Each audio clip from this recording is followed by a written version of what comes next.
നമ്മൾ മുട്ടുകുത്തി പ്രാർത്ഥിക്കുമ്പോൾ അതൊരു ത്യാഗമാണ്. നമ്മൾ ഉപവസിക്കുമ്പോൾ അതൊരു ത്യാഗമാണ്, അതൊരു സഹനമാണ്.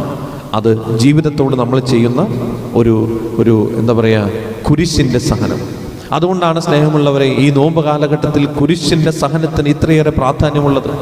അതുകൊണ്ട് ഇന്നത്തെ ഈ വിശുദ്ധ കുർബാനയിൽ പങ്കെടുത്ത് നമ്മൾ പ്രാർത്ഥിക്കുമ്പോൾ ഓർക്കുക, നമ്മുടെ ജീവിതത്തിലെ സഹനങ്ങളെ, കുരിശുകളെ, വേദനകളെ, ത്യാഗങ്ങളെ, ശാരീരികമായിട്ടുള്ള അസ്വസ്ഥതകളെ അതെല്ലാം കർത്താവിന് സമർപ്പിക്കണം. എൻ്റെയും മറ്റുള്ളവരുടെയും തിന്മകൾക്ക് പരിഹാരമായി, ഏറ്റവും പ്രത്യേകമായി ജഡികപരമായി തിന്മകൾക്ക് പരിഹാരമായി നമുക്ക് സമർപ്പിക്കാൻ സാധിക്കണം.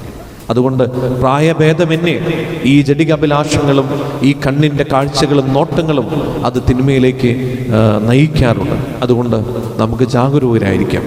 കർത്താവ് പറഞ്ഞതുപോലെ നമ്മുടെ നോട്ടത്തെ നിയന്ത്രിക്കാം, ശരീരത്തെ നിയന്ത്രിക്കാം ഈ നോമ്പ് കാലഘട്ടത്തിൽ.